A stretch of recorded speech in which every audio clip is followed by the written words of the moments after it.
এই এই আলো এই জন্মবার্ষিকী উপলক্ষে আমাদের প্রথম শ্রেণীর ছাত্র পূর্বরাগ পাত্র এই শ্যামাপ্রসাদ মুখার্জি সম্পর্কে কিছু মূল্যবান বক্তব্য রাখছে। নমস্কার, উপস্থিত আমার শিক্ষক মহাশয়দের প্রণাম।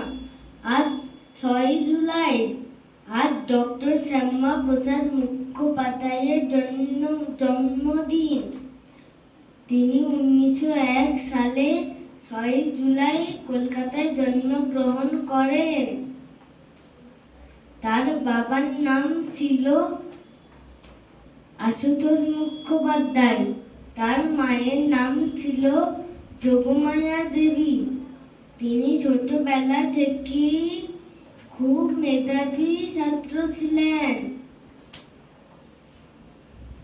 তিনি স্বাধীন ভারতের প্রথম শিল্প ও বাণিজ্য মন্ত্রী ছিলেন। তিনি পশ্চিমবঙ্গের জন্মদাতাও ছিলেন। তার জন্য আজ আমরা ভারতবাসী। তার চরণে আমার 100 কোটি প্রণাম। নমস্কার।